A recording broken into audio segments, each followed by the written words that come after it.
So thanks everyone for joining us today. This is the second of a three-part webinar series. We're going to be covering the topic of CMMC incident response and focusing on the practices related to IR. And this workshop series is geared towards CIOs and CISOs, but certainly helpful to anybody who is involved in CMMC readiness or preparing for CMMC as an organization. Today, we are presenting from Relic Law PLLC, who's a CMMC AB registered provider organization, and Regulus Cyber, who is an authorized CMMC third-party assessment organization, or C3PAO.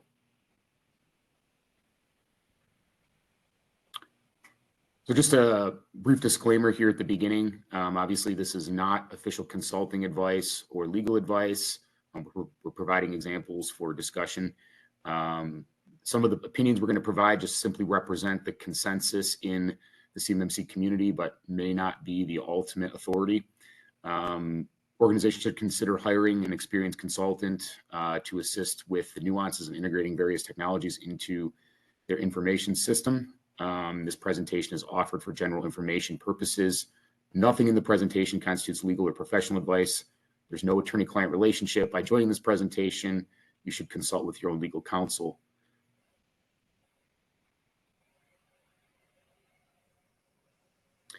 So I'll go ahead and introduce myself and then allow Nate to introduce himself. My name is Will Orlowitz. I'm an attorney at Relic Law. As I mentioned, we're a Cyber AB registered practitioner organization, and I am a registered practitioner. I advise U.S. federal contractors on cybersecurity, including the requirements under DFARS 252, 204, 7012, and the forthcoming CMMC. My clients include a broad range of DIB contractors, manufacturers, tech companies, and other service providers. Hi, Nate Regola. So you can read my bio if you care. So I have 10 years of experience in architecture and focused a lot on highly regulated environments, whether that's the federal government or internet service providers and so forth. In my career, I've enjoyed working with Relic.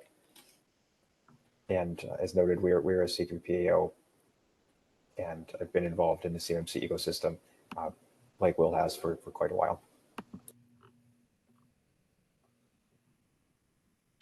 So Nate, do you want to just take us through some quick background assumptions that apply to the presentation overall? Yes, absolutely. So you probably heard about scoping guidance, and there's a scoping guide as part of the CMMC documents from DoD. It's super important, and scoping is important because it's kind of the boundary of your information system. So if you think about a survey for a house or a piece of property, right, it's the boundary of your land. The scoping guide is very much that, of how to survey your information system and how to classify the types of assets that you have. So we can certainly do a separate presentation on this, but we're doing a quick just recap here. So you have CMMC requirements or controls, and those are going to get applied to essentially all the controls, with very limited exception, are going to get applied to security protection assets, or SPAs, and CUI assets. The proposed rule is taking SPAs very close to CUI assets. So essentially, there's some requirements on FIPS encryption that technically don't apply to SPAs, but it's kind of an academic distinction because unless you have like a system administrator that's not accessing any CUI, you're probably going to encrypt their laptop as well. If you have FIPS encryption for all the other laptops, are you going to not FIPS encrypt the system administrator's laptop? It's kind of certainly a possibility, but it's going to complicate your documentation. So essentially, SPAs are moving very close to the same controls as CUI assets. And that's why it says apply all controls to CUI and security protection assets. CRMA is an interesting category. It's about your risk process, so customer risk managed asset. And we just have a cautionary tale here, right? So it's your risk, right? So you want to carefully clarify how you intend to protect CRMAs. So if you say that CRMAs are supposed to do everything that security protection assets are, then you're going to be assessed against that, right? If you require something less and your procedures and policies and it's defensible, then you don't have to apply the same requirements to CRMAs. So be very careful how you define those things. And obviously, from a security perspective, right, you're certainly, we're not saying don't provide any security, right? You can provide as much security as you want to the CRMAs. Your definitions dictate what's required, right? So if you're planning on stepping up your security over time, just be careful that you don't have the requirements, outpace what you've actually implemented, because that will result in challenges during the assessment. Specialized assets may or may not process, store, or transmit CUI. So I kind of call this the gift from DoD. So in CMMC 1, they were going to assess, manufacturing equipment that process CUI, just like a CUI asset on that category. It's obviously quite problematic if you have a multi-million-dollar piece of manufacturing equipment that maybe doesn't have frequent updates, or you can't turn FIPS encryption on, and the device is mobile. So what are you going to do, right? And so DoD said, okay, specialized assets for now, you get to do certain things like segment them off and kind of capture them in your documentation, but you don't have to apply all of the controls. So that's, I think, a huge win for folks, especially in the manufacturing sector. So there's different subcategories there. Government property, obviously, you're not going to be responsible for securing the government's property. If you have got a government laptop, right, the government's going to manage the security of that. So there's a couple of different categories there. If you have equipment, test equipment, operational technology, and so forth, and even IoT, right? So you have a smart, thermostat, you can classify that or try to as an IoT device. Out of scope, it's fairly self-explanatory in terms of its intent, right? So if it's truly logically or physically separated, for example, the VLAN firewall rules physically separate network, then that's not part of your assessment scope, right? So you'll be able to explain, well, I have a VLAN here and it's on a separate network. So it's not, there's no access to our information system that contains, the CUI assets and the security protection assets and the CRMAs and so forth. So this is, obviously, scoping is one of the earliest things you should do. It's super important. And it's certainly something that good consultants should help you do, because it really sets the stage for the rigor of the rest of your preparation and ultimate assessment.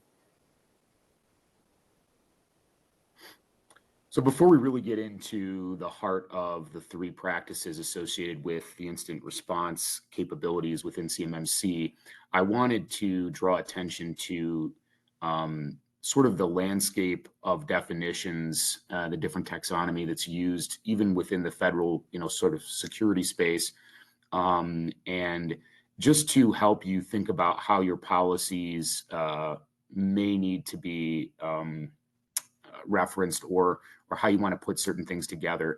So there's several definitions of incident here. The first one comes from the CMMC assessment guide.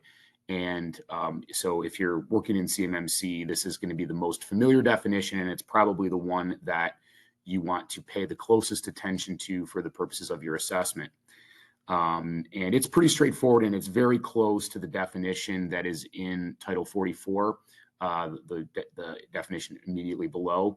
But there are some differences, like, for example, even within the first few words you see, the CMMC assessment guide definition refers to an occurrence that actually or potentially jeopardizes the confidentiality, integrity, or availability of a system, whereas the definition below refers to an occurrence that actually or imminently jeopardizes, and then with this qualifier, without lawful authority, the confidentiality, integrity, or availability of information or an information system. So these are not one-to-one definitions. And so because the CMMC practices for incident response, impose a variety of responsibilities, including that your organization is reporting incidents as it's required to do, you should just note that there may be different definitions of incident that apply to you and that would trigger different sets of responsibilities. I think an important one here is the fourth bullet down, the quote unquote cyber incident, which is the definition from DFARS for safeguarding covered defense information and cyber incident reporting, because certainly many organizations that are going to be seeking certification to CMMC level 2 will also contractually be required to comply with these cyber incident reporting obligations in DFARS pertaining to covered defense information and CUI.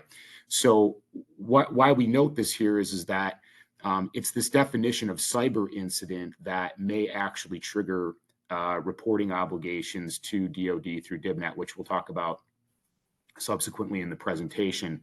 And it's also important to think about that this definition of cyber incident has additional defined terms within it. So, the first part of this cyber incident definition refers to a compromise, right?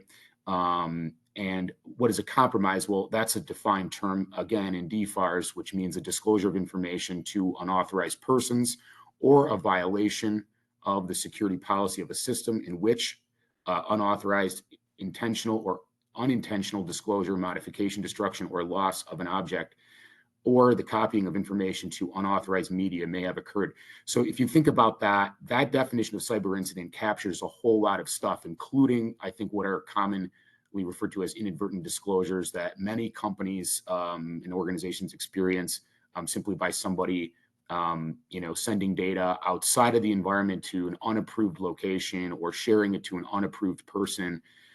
So the triggers for various reporting obligations that may need to be contemplated in your policy are going to be defined by the requirements that apply to you, and those definitions need to be reviewed as part of your planning process. So we have some background here before we jump into the specific IR requirements. So obviously, it's going to be quite difficult to have incident response analysis if you don't have data, right? And so when we're talking about computer information systems, right, AU control family for audit logs is going to be super important, right? So we're assuming that you've got raw data is going to help drive the determination of whether there's an incident or potential incident, right? So that's detection, and then permit analysis and perhaps trigger the user response, right? So this IR kind of discussion assumes that you have AU addressed, and arguably we'll talk later, but arguably you could, have user reviews of logs manually and so forth. It's just going to be increasingly hard to argue that based on the size and sophistication, right? If you have 10 million log records a week, how are you going to say that one person is going to manually review each of those and determine if they correlate to something else and need follow-up? So incident response as a practice, right, needs to be logically connected to AU and your SSP, your procedures, et cetera, right? And so obviously the OSC has a choice in how their IR process is constructed, but you want to make sure the assessors can understand how you're using AU to drive IR, right? So IR is kind of the higher level function, right? You can have raw data, you have stuff, you have the ability to analyze and correlate, and then that, for example, if you have automatic correlation, may drive a potential incident. And obviously we note this here. So IR may involve, personnel security and other control families that impact security protection assets. As an example, people and technology. So incident response analysts are likely to be classified as SPAs. It's very clear in the DoD guidance that people get classified as a type of asset, right? So if you have CUI in your brain, right, you're a CUI asset. If you are a security person, right, you control the security of an information system, you're an SPA, just like a laptop can be an SPA. So CUI flow may be in play, right, if the analysts are outside of the US and the IR data includes CUI. So we're kind of noting here, right, so big global companies, you've got operations spread across the globe, you want to think carefully about IR and how, if you have CUI, for example, in your log data, how are you going to make sure that your IR analysts aren't accessing that CUI if they're outside the US, right? What is your strategy there?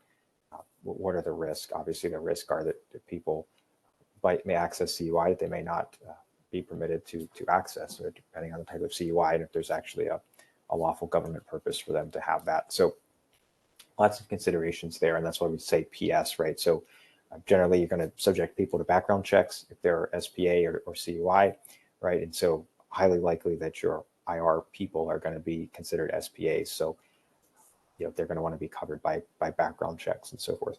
So kind of building on Will's legal, great definitions of different types of incidents. So for at the SIM and IR level, right? So you have an event, right? And this is just from the NIST definitions, right? An event is any observable occurrence in a system which includes unlawful or unauthorized system activity, right? So as an example, login records, right, from an information system. It's observable, right? Login or attempted login.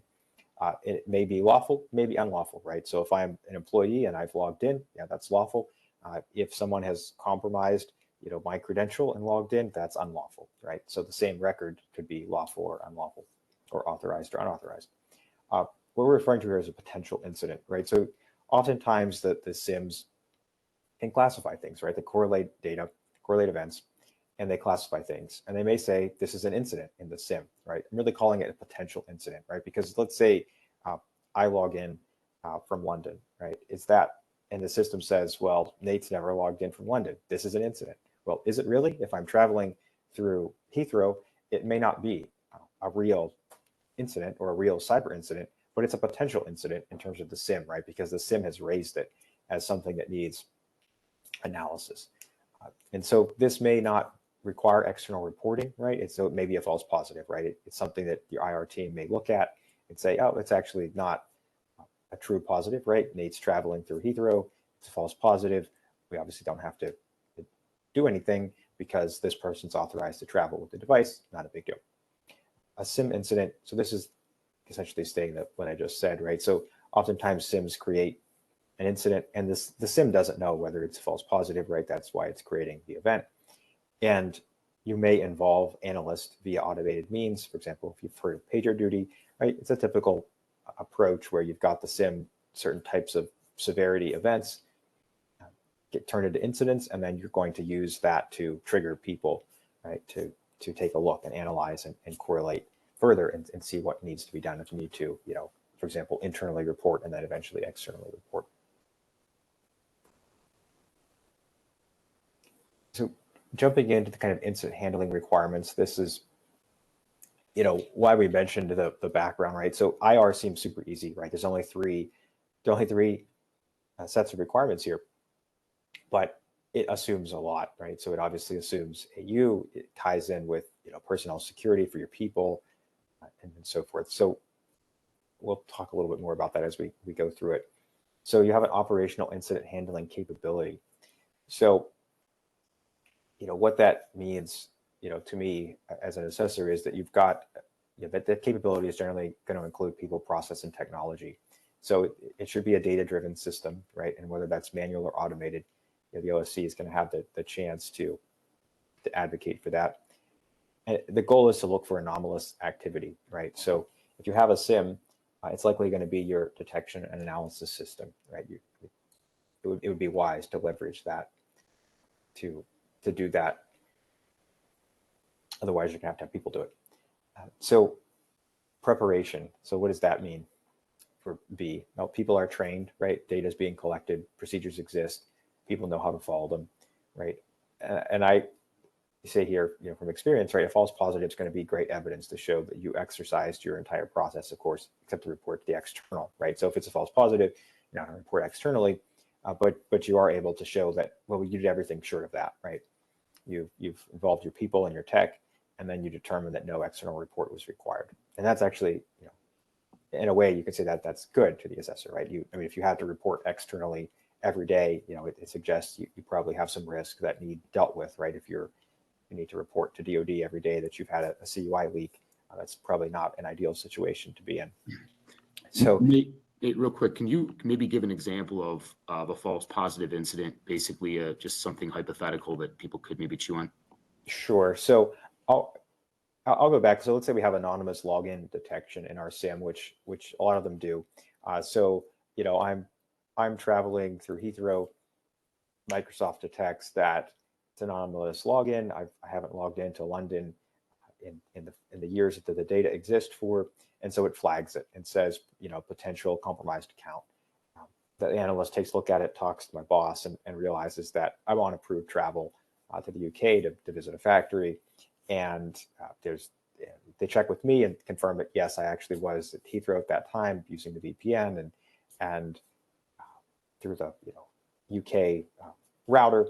So that's going to be a false positive, right? The system thought it was suspicious, which it is, right? It is suspicious that I'm logging in from London, but it's not actually a cyber incident because I was actually in charge of the account and there. Obviously, the true positive would be someone stole my credentials, logged in London, and I'm sitting in Northern Virginia and have no idea that somebody's in London using my account. So true positive versus false positive there. Same data, right? It's just whether I'm in charge of the account or not in London dictates whether it's false positive or not.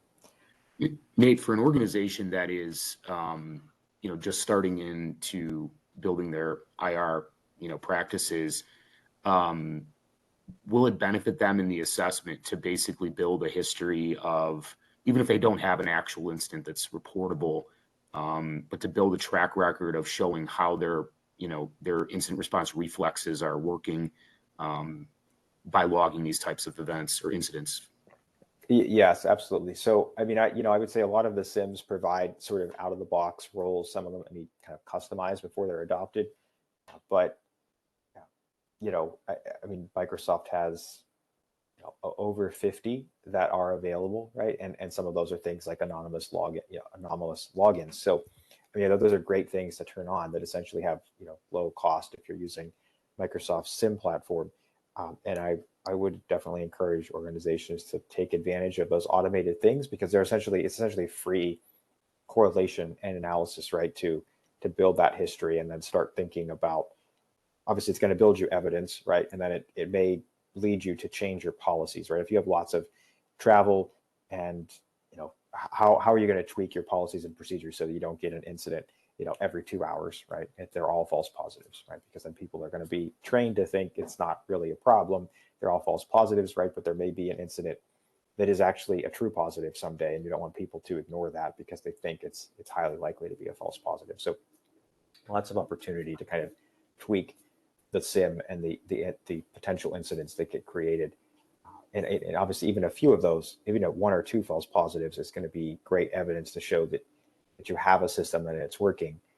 But obviously, I think you want to show a fairly robust set of automatic checking, right? Because the alternative to that is that you're going to have people do it. And most organizations just don't want to spend an enormous amount of money to have people combing through data when if you're already paying for a SIM, right? The SIM can do that if you build the roles, up front. Some of which are bundled by the vendors. For C here includes detection, right? So obviously you can have people perform detection, but most likely it's going to be an automated system, right? So see most organizations have too much data for the detection to be, a person reviews all the logs every week. But you can certainly try to argue this if you desire. But obviously, the assessors are going to be aware of the level of effort, and they're probably going to ask questions, for the OSC to demonstrate that people actually have reviewed the logs. Where this might make sense is there are some specific, software SaaS platforms I'm aware of where, the logs are going to be something like, user has shared a file with X, right? And if those are the types of logs that you have where you might have, 20 events per week, it's perfectly reasonable, right? To say, well, the administrators review it every week and there's typically only, 10 to 20 events. Yeah, it's totally doable to do that, right? It's totally believable that a person can do that. So D for analysis, right? So obviously the modern SIMs are generally quite capable and they can perform the kind of first level analysis, alert people, and then the people follow the IR process. E, containment, right? So this may be a process that outlines how your technology can contain endpoints. For example, you can use the firewall to contain an endpoint. Your XDR tool may contain an endpoint.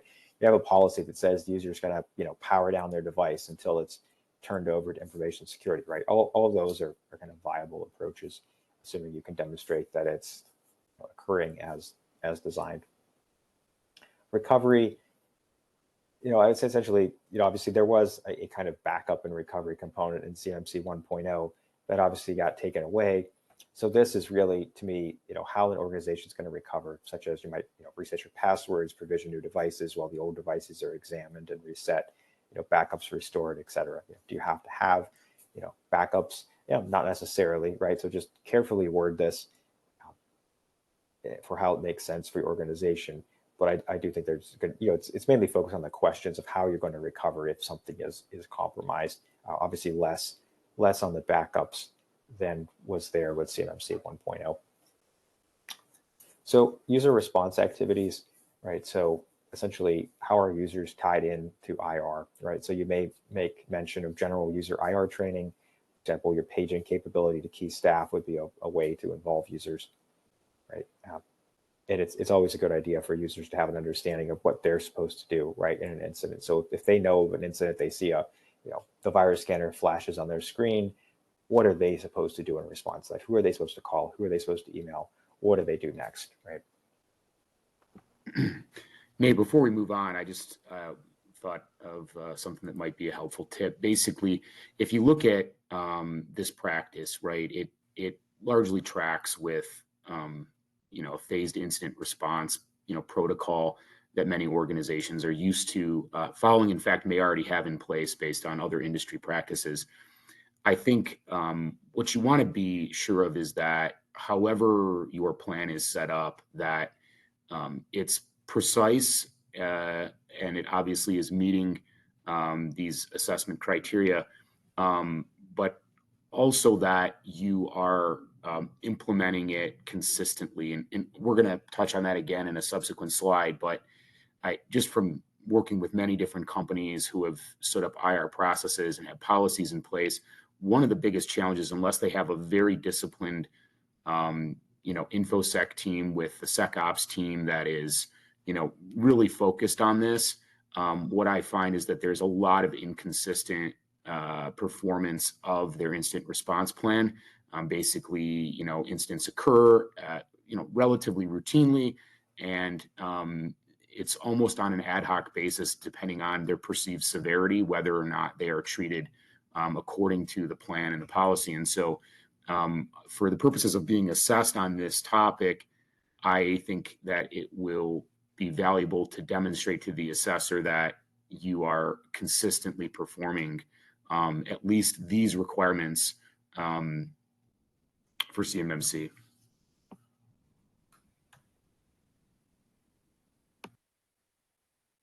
Yes, that is definitely true. And I would say in terms of, for example, training, right? So super important.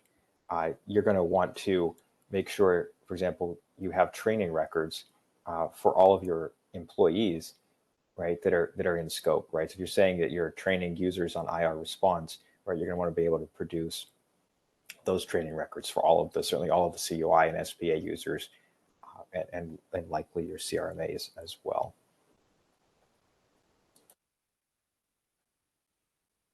So this incident reporting, so incidents are tracked, right? So obviously you have a number of options of what you can do. You can use the SIM, right? Or you could use an incident tracking tool, something separate, right, from your SIM. I'm just kind of assuming you have a SIM here. I mean, many small organizations do as they try to meet CMMC. So incidents are documented, right? So details of the incident handling are critical, right? So you want to be able to show the evidence of how you followed your IR plan, essentially, right? So you could do this in the SIM, right? Some SIMs have an incident closure thing where you pick, oh, it's a false positive, and then you explain why, right? More sophisticated organizations may do more. Obviously, it's critical that you consider forensic incident handling standards in the event that any incident triggers a law enforcement response, right? And that's going to tie back to the DFARS requirements. If you are subjected to DFARS from DoD, right? There's forensic incident handling that extends to cloud providers and so forth. So super important that you address that as well. So obviously, you need to identify and see who the incidents are to be reported to, and your organizational internal people that you have to report to. So for example, internal may be your CISO, your CIO, CEO, et cetera, right? And so have they been identified in documentation, and do they have the basic training on their role within the process, right? So does the person that's supposed to report, to DoD, do they know, the system they need to go to and how they file the report? You obviously don't want to be in a situation where the assessor asks, oh, I see you're the designated person to use DibNet, and the person's like, yeah, I have no idea what DibNet is. I might have an account, but I'm not sure where it's at, right? That's not going to be a positive check mark on that control for the assessment, right? So you want to make sure that those people in critical roles are trained to know what to do and can explain that to the assessor, even if they've never had to do it. So authorities, right? DoD, you may have other contract requirements, right? You may have to notify your contracting officer, your contracting officer representative, a project manager. If you're publicly traded, you may have to notify the SEC. So lots of potential there, right, to work with your legal team and figure out what E is. And then obviously they're saying, if you had to notify these people, did you do it, right? So if you have a breach register, tracker evidence, and, my assumption here is if you have a working system for a few months, right, you should have at least a false positive internally that your team has triaged and determined did not require external reporting, right? I mean, even if it's super small companies, there's going to be anomalous stuff, right? Whether it's due to patching or, people traveling, et cetera. You should have at least something over the span of a couple months that you can use as evidence that your IR process works.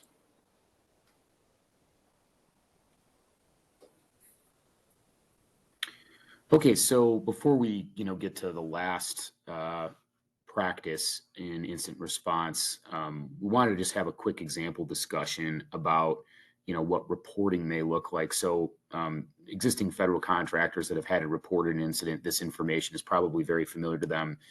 This is an excerpt from DFARS 252-204 7012, and basically walks through the reporting requirements associated with a cyber incident. We mentioned the definition earlier in the presentation, and this, basically lays out the key steps and responsibilities that the contractor has under the regulation. And I think it's just important to know this is maybe one of many different reporting obligations that an organization may have. Like, for example, they may have reporting obligations. Again, if they're a publicly traded company, they have a serious or significant cyber incident, they may have to report it to the SEC on a Form 8K. If they have personal data, even if that data is not covered in the CUI registry, they may have reporting obligations under state or other international breach notification laws. If there's health information that's covered under HIPAA, it's PHI, it might require reporting to OCR and HHS. And same thing if the organization is in any of the financially or sectorally regulated areas, it may have reporting under GLBA or other financial industry regulations as well.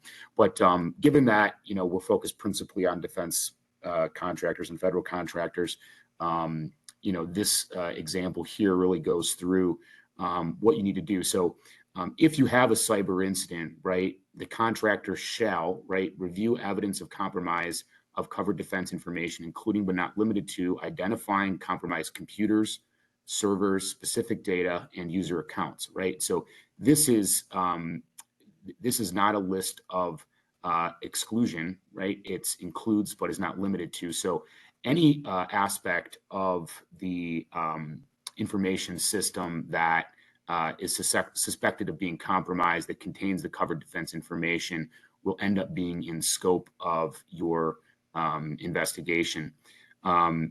Further, right, the review shall also include analyzing covered contractor information systems that were part of the cyber incident, as well as other information systems on the contractor's network that may have been accessed as a result of the incident in order to identify compromised covered defense information, right? So this takes the base obligation of investigating the incident and it expands it to adjacent systems that may be not part of necessarily your CMMC information system, right? And so remember, these obligations run in parallel and are in addition to your obligations under CMMC.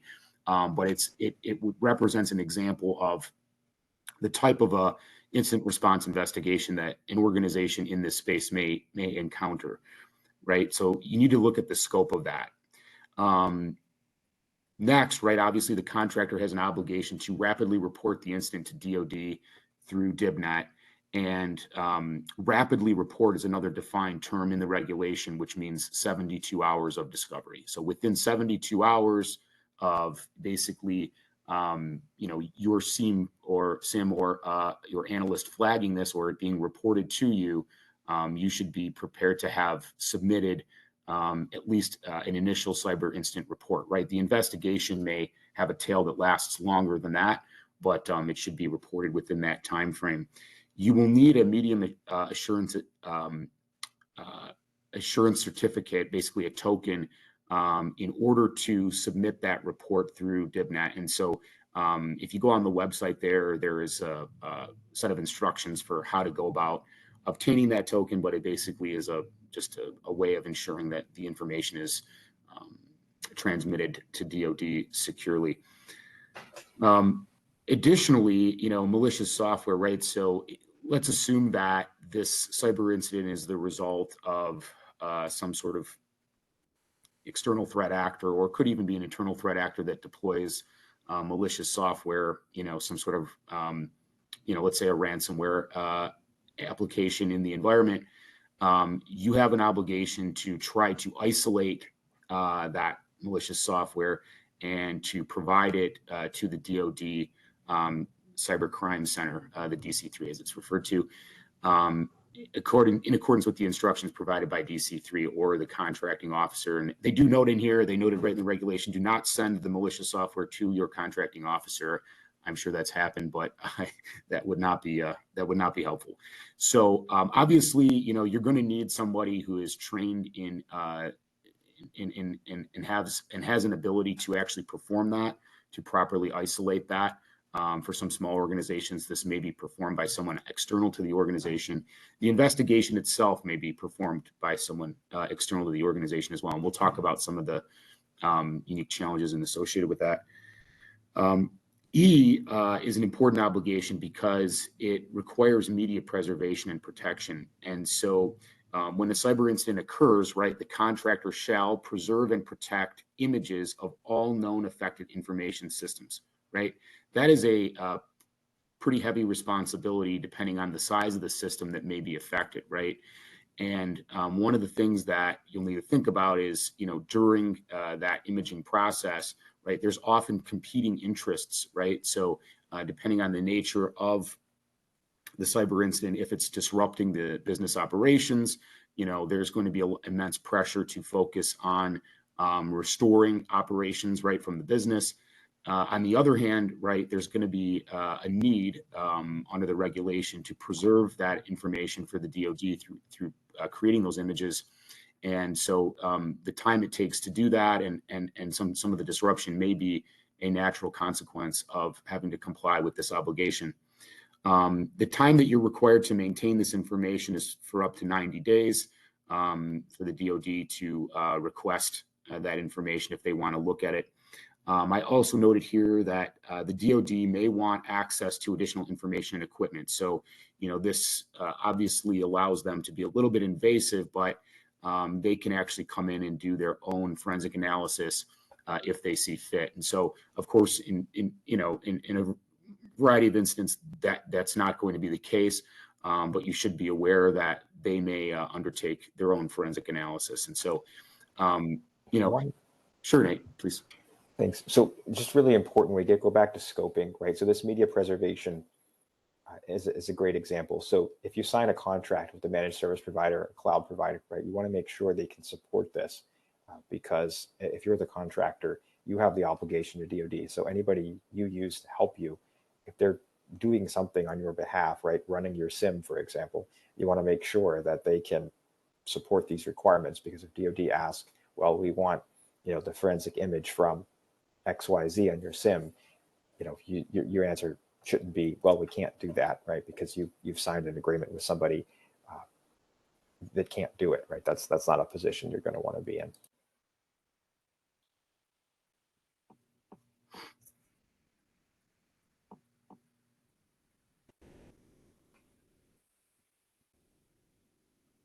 I think we can jump ahead, Catherine.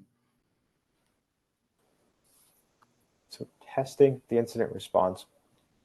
So I just note here, right, a false positive is probably going to be your easiest evidence. Right? I've kind of mentioned this before, but if you've got a reasonable number of SIM roles that are doing automatic checks, right, a new software version, a new user location, right, is highly likely to trigger a false positive. You can obviously create a test incident, but you want to be prepared to explain how it touches all the key parts of your IR plan, right? You just don't want to involve the first level person and have know that it was a drill and then try to say that you exercised your IR plan. It can tell you from experience, right? DIBCAC is definitely looks for more than a tabletop exercise. There's obviously no prohibition on using tabletop exercises for your own training. You just have to think about whether that's actually testing the incident response, and DIBCAC's view it is not. So that's why I say, take a look at things like false positives where you're actually, triggering things. People are getting paged, right? Maybe at 2 a.m., right? Did they follow the process? Did they know what to do? Nate, oh, sorry, Catherine, can you go back just a sec? I was going to ask Nate a question about the testing.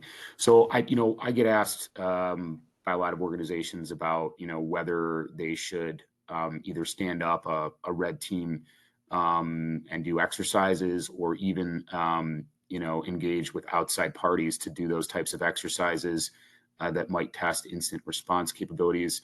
Is that something that organizations should consider? Are there any pros and cons to doing that? I think depending on the sophistication of the organization and their budget, certainly it's a good idea, right? You could certainly create, a test account, right? And somebody, right, the SOC team could be unaware that this test account is actually a test user, right? It could look real, right? It could be named John Smith, and person logs in from a server in London, and it's actually a test incident, right? But the SOC doesn't know that, and they have to investigate and reach out to the manager and do all the things, and then someone eventually says, "Oh yeah, that's a test account. Great job, right? You followed the process and did the things." So there's certainly a possibility to do that, whether you use external folks or not.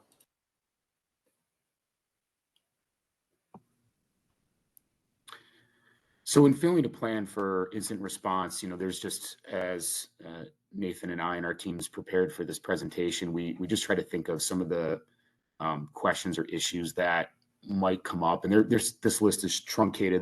There's a number that we didn't even include here, and they maybe come up in some of the questions during the Q&A. But I think some organizations, especially ones that are just starting off, should be thinking about who will perform instant response. So if you don't already have a team in place that's doing this, right?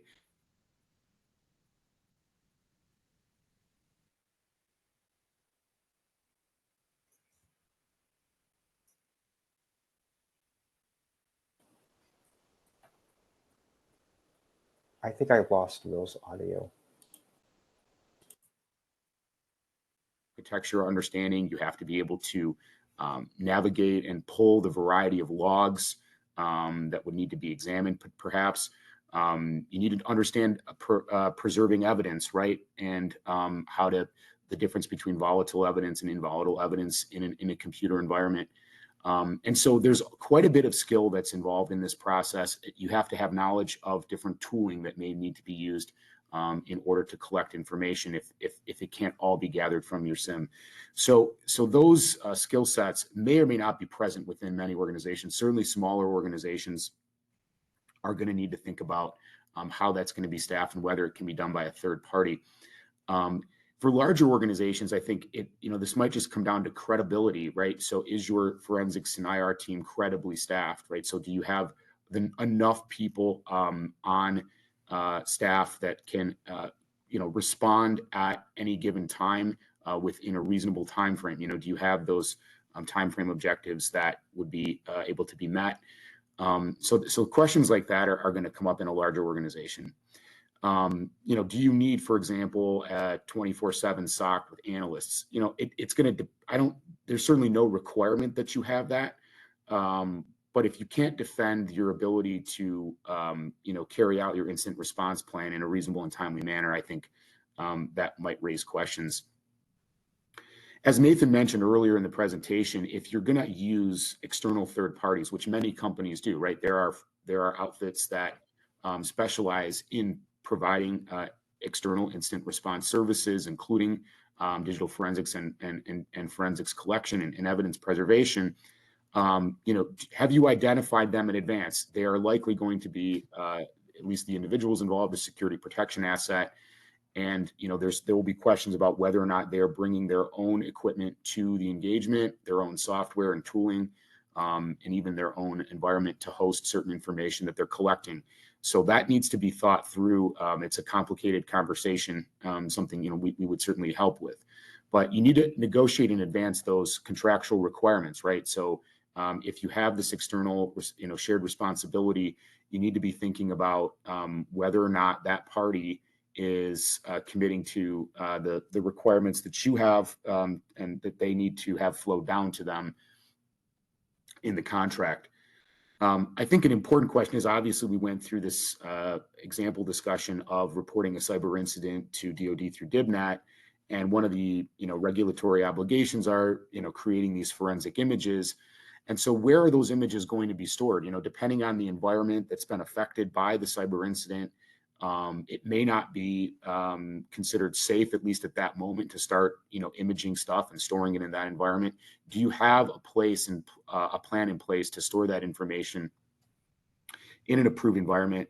So if you're using a cloud service provider to do that, are they FedRAMP? Are they going to meet the requirements that you need under the regulation? And so I think these are things that, while they're adjacent to CMMC, I think it would be reasonable for assessors to ask questions about them, especially if they start to probe this topic with whoever they're interviewing.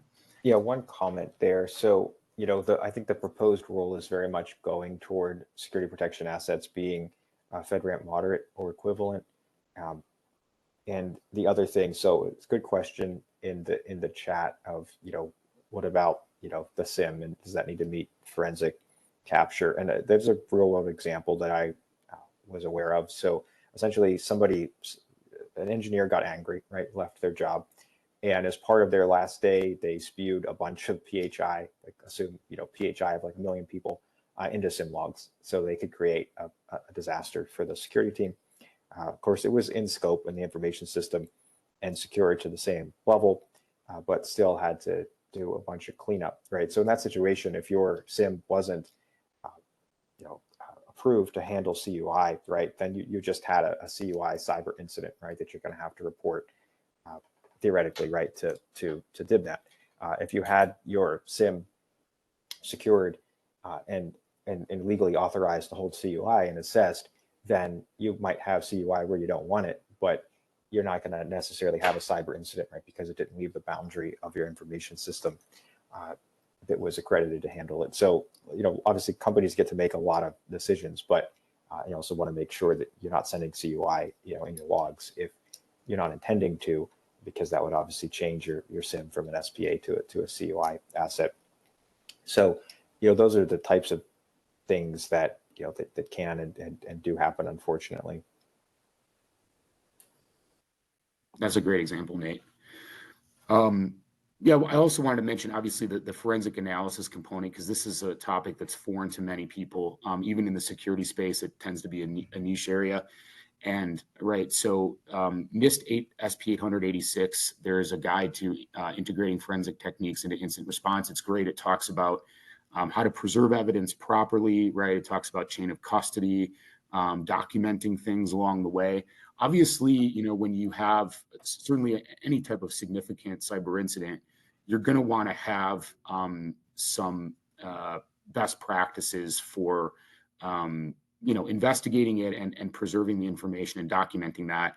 And so I would just commend that to you to look at that and have your team look at it. And there's other guides out there as well. So you don't need to be married, if you will, to a single one. But you basically should follow some best practices, because the integrity of the information can be important.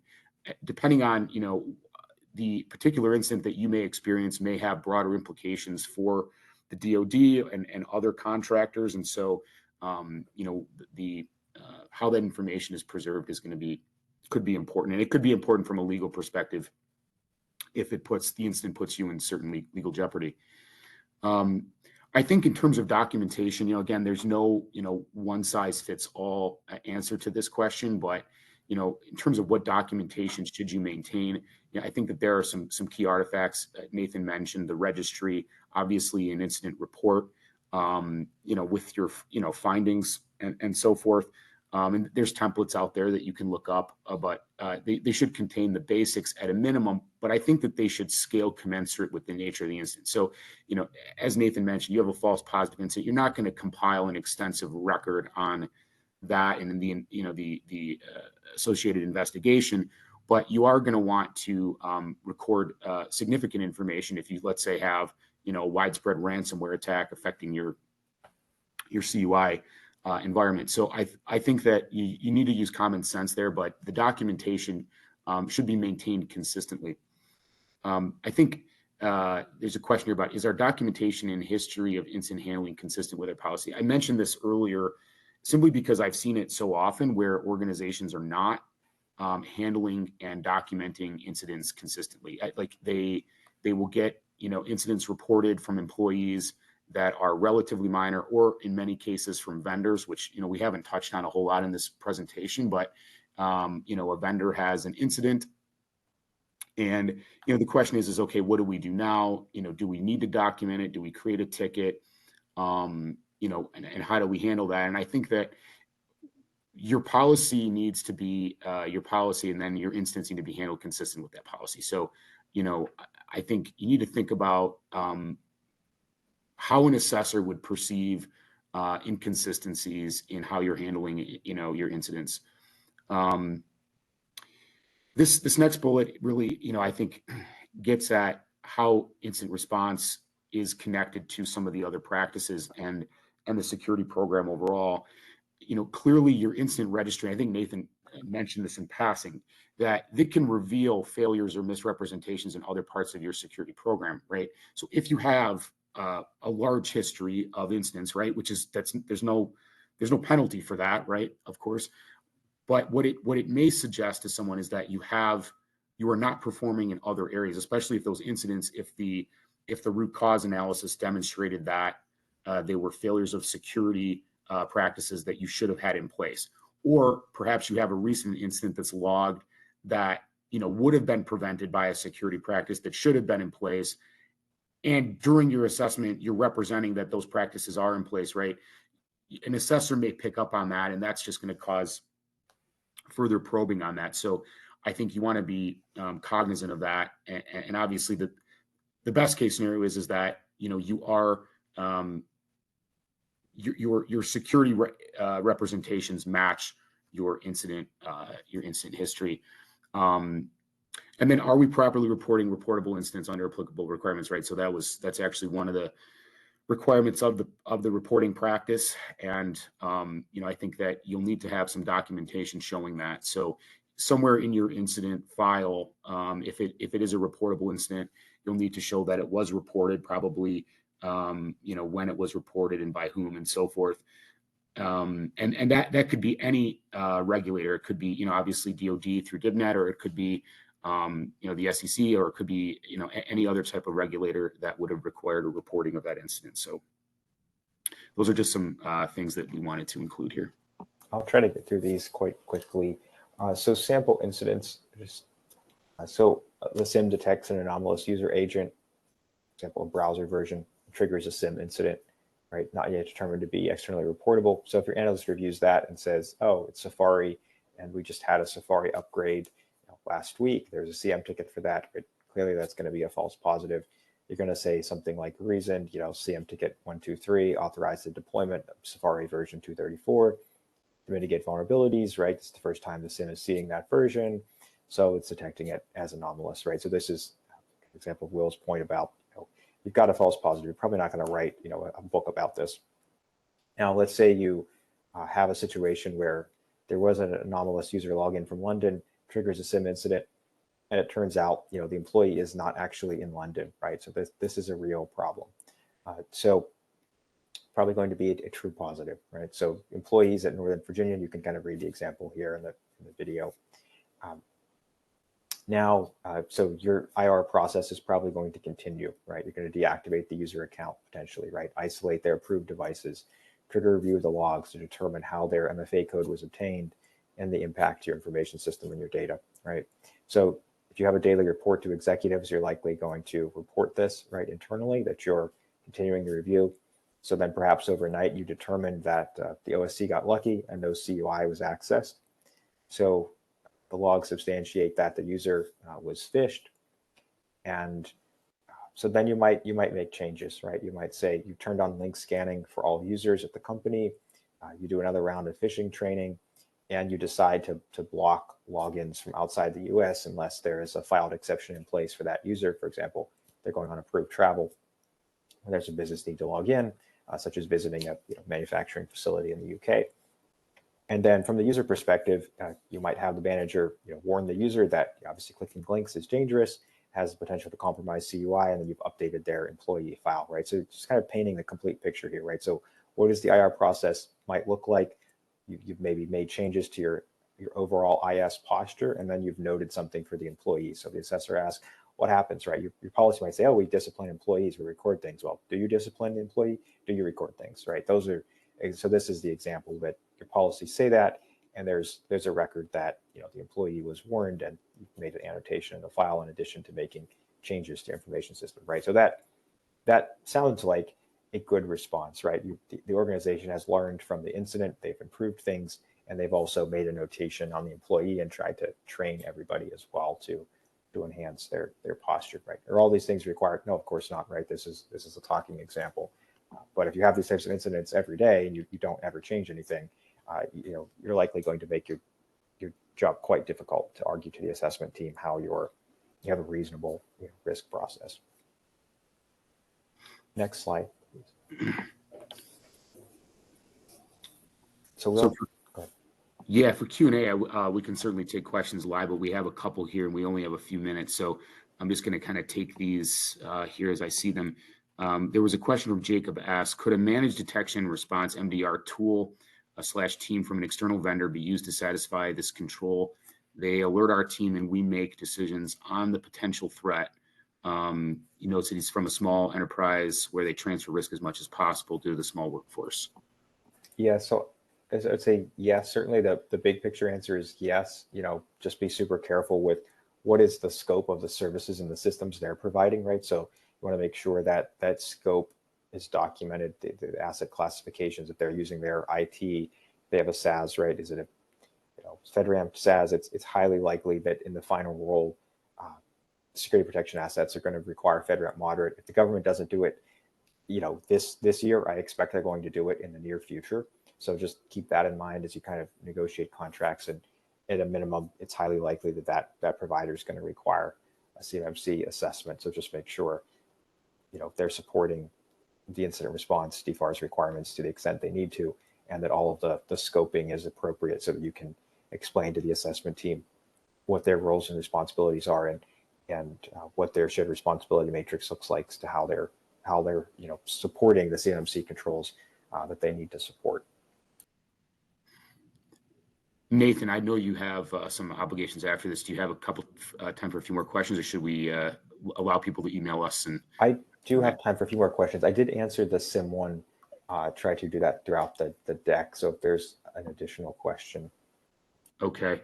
There was one about a VPN. Dennis Toledo asked that while professionals are encouraged to use a VPN for protection, he's noting that more and more websites and apps are rejecting access for VPN networks because they are anonymized and do not present user machine information. And he says that this could present potential false positives. And I think I understand what he's saying. Basically, if let's say your VPN is representing that you're coming from a different location or whatever, it may be flagged in the system. Yeah, so if you don't use a VPN, your biggest challenge is the split tunneling requirements and the managed internet access control points. So that under SAFER 171 Rev 2, right, the current CMMC implementation. So obviously DoD hasn't adopted Rev 3 yet. So it's expected that all the assessments will happen initially under Rev 2. So those are your biggest kind of compliance risk of how to deal with that. What some organizations do is just restrict traffic from only the authorized VPN endpoints, and then if people are trying to visit websites that are not permitted from the cloud providers, yeah, you certainly run the risk of creating some false positives. one thing you might be able to consider is just kind of write rules that don't raise those to the SIM, right? If your system's just blocking, or flagging something that people are trying to visit, a news site that's just blocked for everybody, right? You probably don't need a SIM incident every time that happens, right? If users are not going to be able to visit it and it's blocked, right? It probably don't need to do much investigation. Just an aggregate, the company may look at that and say, okay, we have a lot of people trying to visit these sites. What are we going to do? Are we going to reach out to if it's a legitimate site, right? We're going to reach out to the company and say, look, we're running a corporate VPN from cloud provider. We want our employees to be able to access your stuff. Can you open that up? Or you might work with the firewall vendor if the firewall vendors has rules that are blocking that. So those are my initial thoughts on that. Happy to kind of continue the discussion over email if there are follow-ups. Any other questions from the audience? Feel free to drop them in the chat or ask them aloud if you can unmute.